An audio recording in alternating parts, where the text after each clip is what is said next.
Hello बच्चों, आप सब कैसे हैं? अच्छे हैं? Very good.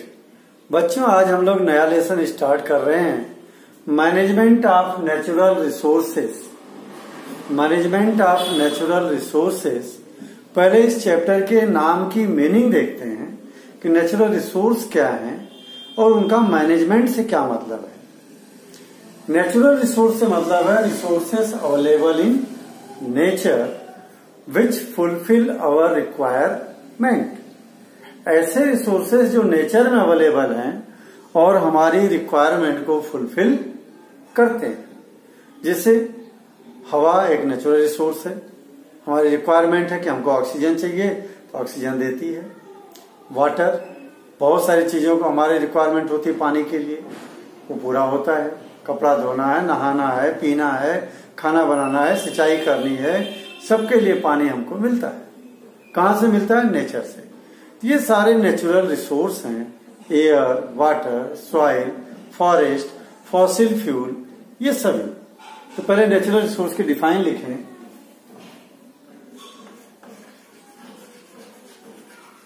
Natural resources, resources available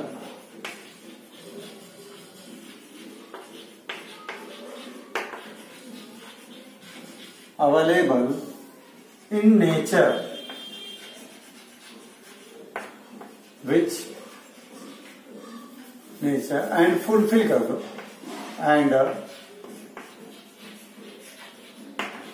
fulfill our need are called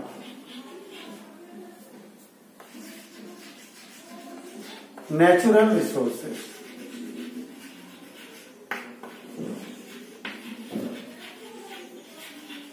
example, air, water, soil, forest, fossil fuel etcetera. Sunlight भी आ जाएगा उसमें। सनलाइट एक नेचुरल रिसोर्स है हमारा। तो बच्चों, resources available in nature and fulfill our need are called natural resources।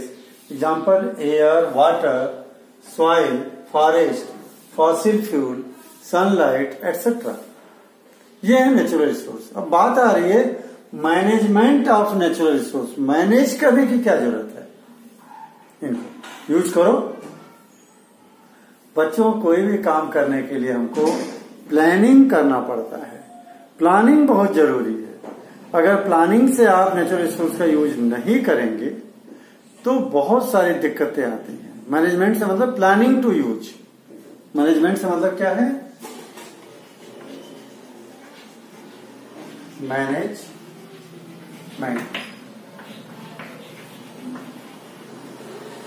Planning to use resources.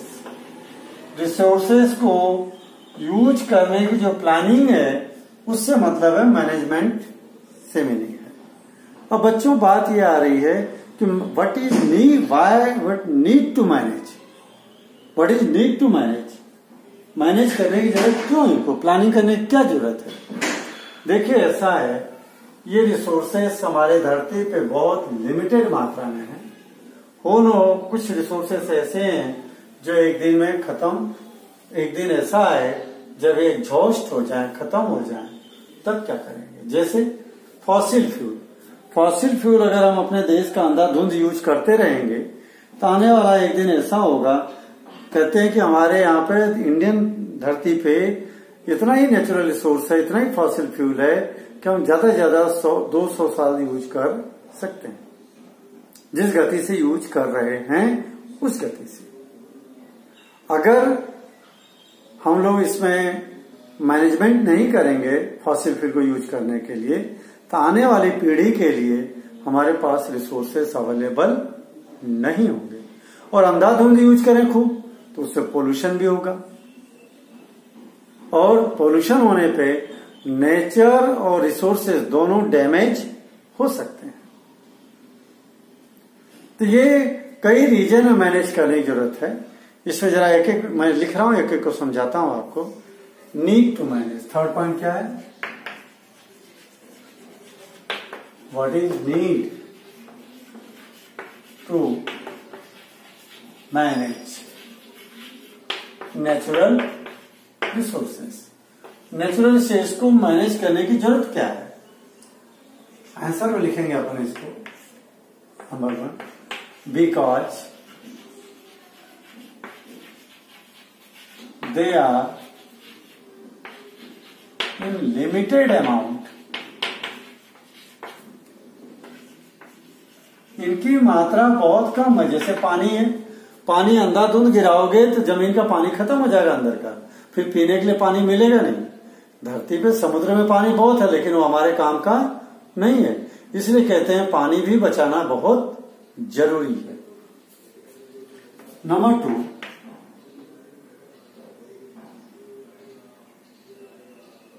To save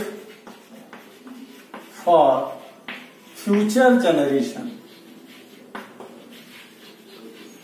एक तो मात्रा उनकी कम है, डे में एग्जॉस्ट खत्म हो सकते हैं, इसलिए से मैनेज करना जरूरी है।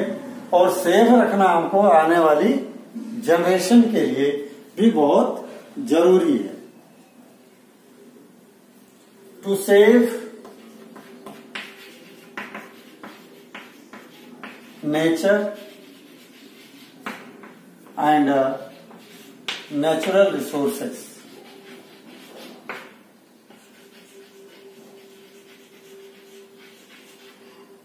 बच्चों, अगर हम लोग अनसन यूज करेंगे नेचुरल रिसोर्स का, तो नेचुरल रिसोर्स भी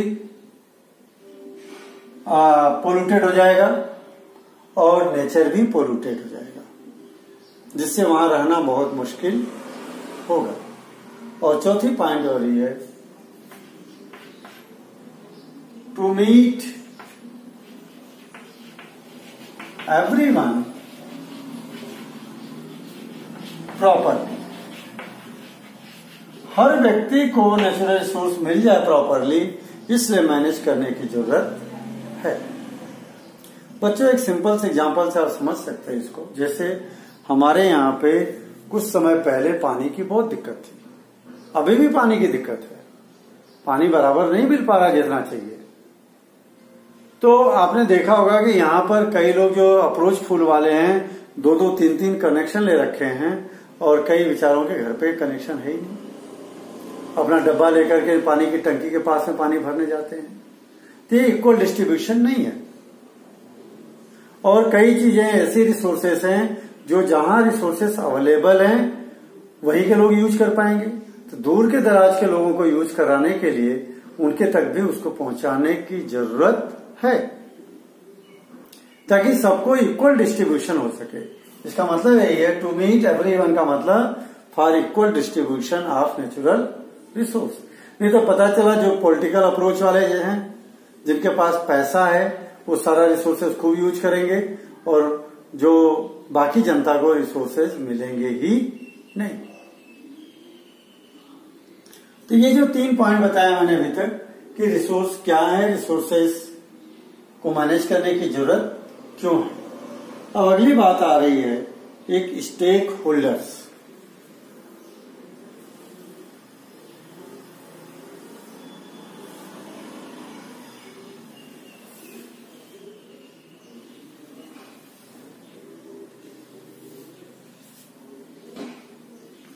स्टेक होल्डर से मतलब है people who are related with the natural resource, they are known as stake holders.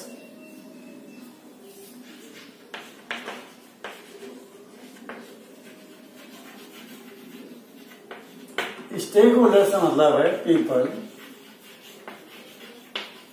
Who are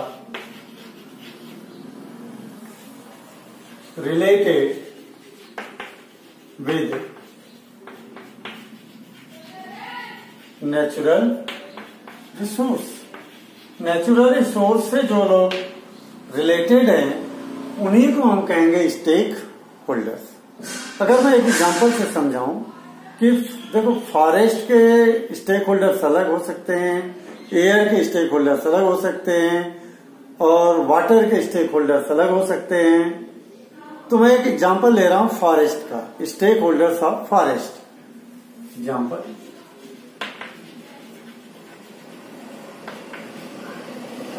exam में क्वेश्चन पूछा होगा बच्चों, बोर्ड एग्जाम में, स्टेक होल्डर्स ऑफ फॉरेस्ट। इसमें पहले लोकल पीपल, लोकल पीपल समझ रहे हो, जो जंगल के आसपास में रहते हैं, जो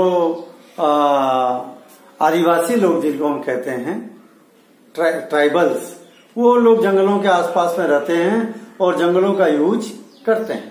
जंगलों से लकड़ियां यूज करेंगे, फ्रूट्स यूज करेंगे, उसकी मेडिसिन लेके यूज करते हैं।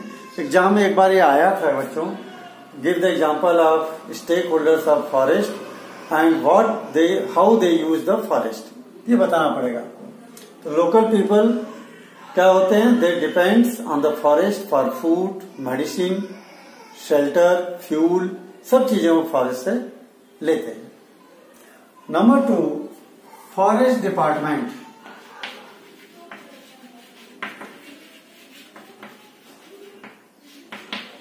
हमारी गवर्नमेंट ने फॉरेस्ट डिपार्टमेंट बना रखा है और फॉरेस्ट डिपार्टमेंट क्या है, वो जंगल की रखवाली करना, जंगल को लगाना और जंगल से निकलने वाली चीजों को मार्केट में अवेलेबल कराने का काम है।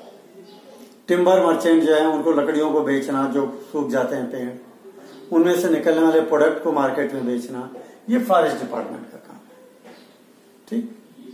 और थर्ड है टिम्बर मर्चेंट, या मर्चेंट लिखो, टिम्बर ही क्यों,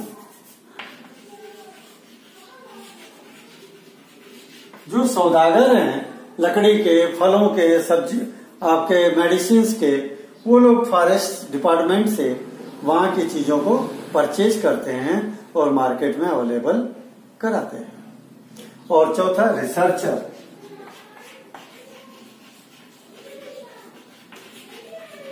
रिसर्चर से मतलब है कुछ हमारे साइंटिस्ट हैं, वैज्ञानिक हैं, जो फॉरेस्ट में ही पड़े रहते हैं, फॉरेस्ट के ऊपर रिसर्च करते रहते हैं, वहाँ के पौधों के वैरायटी के बारे में बात करते हैं, वहाँ के जानवरों के बारे में बात करते हैं और उनके ऊपर नई नई चीजें खोज करके लाते हैं। तो बच्चों ये स्टेक होल्डर्स हो गई। और इसमें एक बात और बता दूं, फॉरेस्ट की जब हम बात करने जा रहे हैं अब, फॉरेस्ट क्या है, तो मैनेजमेंट ऑफ फॉरेस्ट की बात करते हैं। ये तो मैंने एक एग्जांपल बताया, स्टेक होल्डर्स। सबसे पहले हम लोग लेंगे मैनेजमेंट ऑफ फॉरेस्ट, फिर लेंगे मैनेजमेंट ऑफ वाटर, फिर मैनेजमेंट ऑफ फॉसिल फ्यूल। अभी बात करने जा रहे हैं मैनेजमेंट ऑफ फॉरेस्ट।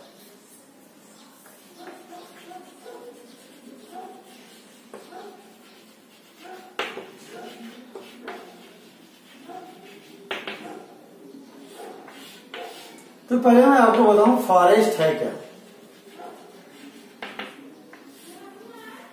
फॉरेस्ट की डिफाइन बताऊं, अगर कभी आ जाए कि फॉरेस्ट को मैनेज करने की जरूरत क्यों है, तो वही चारों पॉइंट यहां भी लिखना। ठीक है। फॉरेस्ट क्या है, forest is the collection of biodiversity. Biodiversity मतलब different variety of species, different variety of the animals and plants, इनका सबका समूह, इसलिए कहते हैं hot spot. Forest is the hot spot of the biodiversity. It is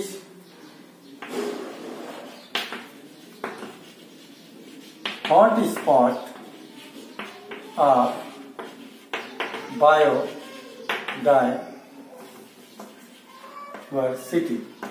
ये जो है बायो मतलब लिविंग थिंग्स, डायवर्सिटी का मतलब विभिन्नता, जितने भी लिविंग थिंग्स है डिफरेंट तरह के, उनका हॉट स्पॉट है। मतलब एक ही जगह पे जाने पे, फॉरेस्ट में जाने पे तरह तरह के लिविंग बींग्स आपको नजर आ जाएंगे, तो उनका collection, that is the forest. Forest में नंबर 2 डेफिनेशन कर रहा हूं मैं, सिल्वीकल्चर। सिल्वीकल्चर का मतलब प्लानिंग टू ग्रो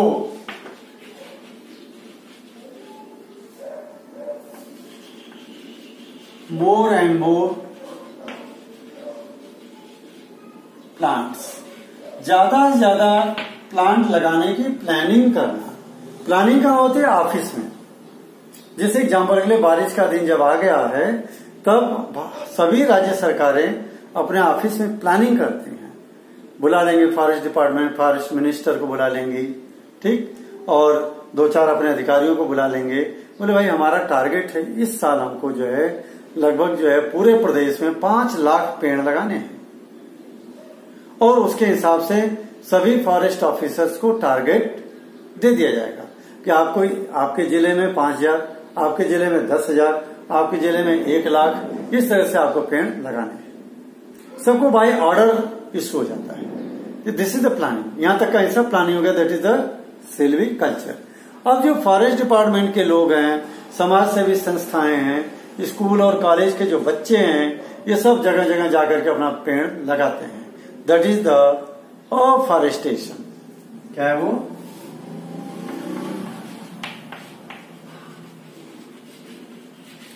अफॉरेस्टेशन का मतलब हो गया planting more and more trees, more and more trees, ज्यादा से ज्यादा पेड़ों को लगाना कहलाएगा अफॉरेस्टेशन।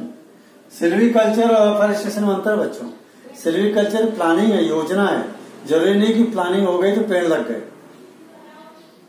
ठीक है, लेकिन अफॉरेस्टेशन का मतलब पेड़ को लगाना, ठीक। अब इसके बाद बात आ रही है कि डिफॉरेस्टेशन से क्या मतलब है।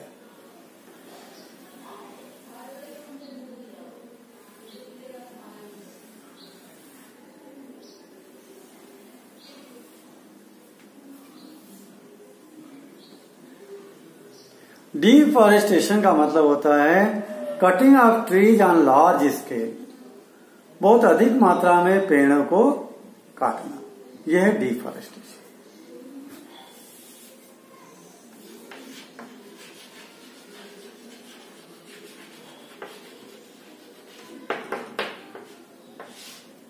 Cutting of trees on large scale is called deforestation। पेड़ों को लार्ज स्केल पे काटना ही क्या कहलाएगा? डिफॉरेस्टेशन। और डिफॉरेस्टेशन के हार्मफुल इफेक्ट क्या है, क्या उससे नुकसान है हमको, ठीक है, यानी हार्मफुल इफेक्ट ऑफ डिफॉरेस्टेशन या डिसएडवांटेज ऑफ डिफॉरेस्टेशन।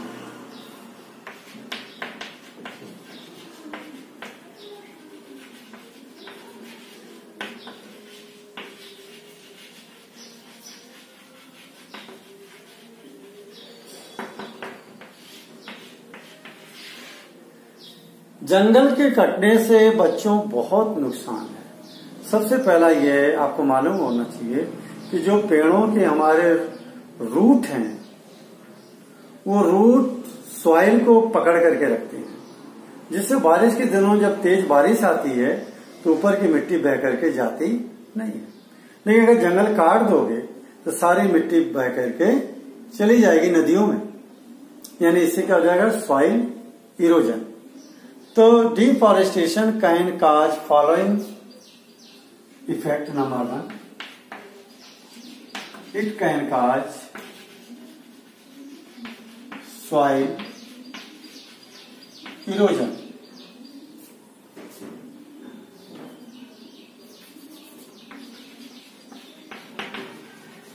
इरोजन से मतलब है ऊपर के मिट्टी का बह करके चले जाना, ऊपर के मिट्टी का पानी से बह के चले जाना, हवा से बह करके चले जाना। तो ये सॉइल इरोजन जो है, it can cause soil erosion. Number 2 कि अगर जंगल कट जाते हैं तो लोगों को जो चीजें मिल रही थी, मेडिसिन, फ्रूट्स, टिम्बर, ये अवेलेबल नहीं होंगे। Forest product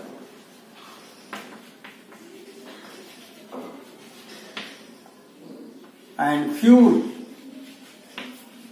will not be available.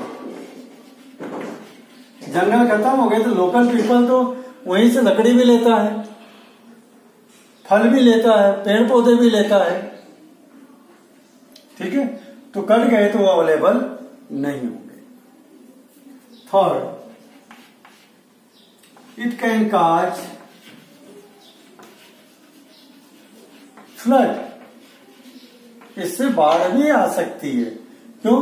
क्योंकि होता क्या है, जो पेड़ होता है बच्चों, पेड़ के रूट को, जैसे मान लीजिए पेड़ है, जब बारिश के दिनों में बारिश होती है तो मालूम है जो पानी है रूट को पकड़ करके धीरे धीरे धीरे धीरे जमीन में सिपिंग करता है। अगर रूट नहीं होगी तो सारा पानी बह करके नदी में पहुंचेगा, तो नदी में एकदम तेज ज्यादा पानी हो जाने से वहां बाढ़ आ सकती है। इसलिए जमीन में धरती का पानी का लेवल, जमीन के पानी का लेवल नहीं बढ़ेगा, पानी पानी सब तरफ बाढ़ हो जाएगी, लेकिन पानी गर्मी के दिन में पीने का पानी नहीं मिलेगा। इसलिए इट कैन कॉज फ्लड, बाढ़ भी आ सकती है। Fourth, it will affect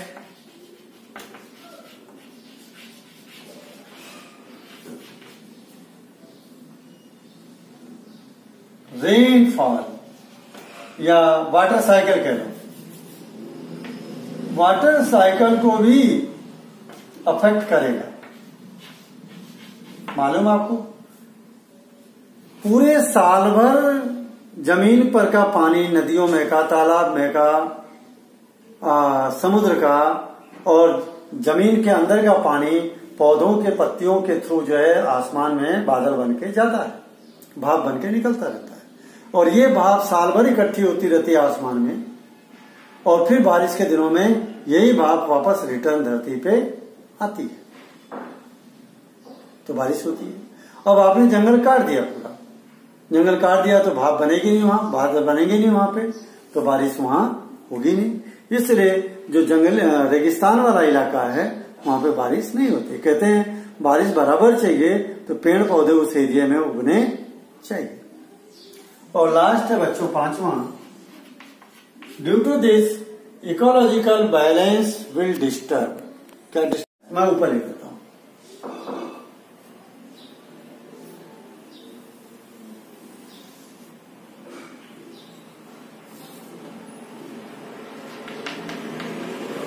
It will disturb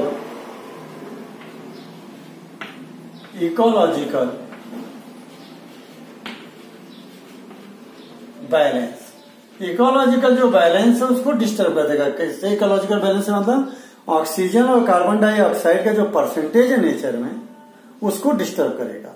हमारे हवा में 21% ऑक्सीजन होगी तो ही एनिमल्स जो है प्रॉपरली सांस लेंगे और छोड़ेंगे, नहीं तो सांस की कमी हो जाएगी, ऑक्सीजन की कमी हो जाएगी। कार्बन डाइऑक्साइड का परसेंटेज 0.03% होना ही चाहिए, तभी प्लांट फोटोसिंथेसिस बराबर कर पाएंगे, नहीं तो प्लांट अपना फूड प्रिपेयर बराबर नहीं कर पाएंगे। तो फॉरेस्ट कटने से O2 और CO2 का जो बैलेंस है वो बिगड़ जाएगा, उसी कहते हैं it will disturb ecological balance. ठीक है बच्चों, ये मैंने कुछ मेन बातें आज के वीडियो में बताई आपको। अभी फॉरेस्ट से रिलेटेड 2-3 बातें हमको और करनी है कि फॉरेस्ट का इल मैनेजमेंट, बुरा मैनेजमेंट का उदाहरण बताना मेरे को, और 3 इंस्टांसेस बताने हैं जिसके थ्रू फॉरेस्ट को अच्छा बनाया गया, डेवलप किया गया। ये 2 बातें भी और आपसे करनी है, इसको भी अभी अगले इसमें कर लेंगे। ओके बच्चों।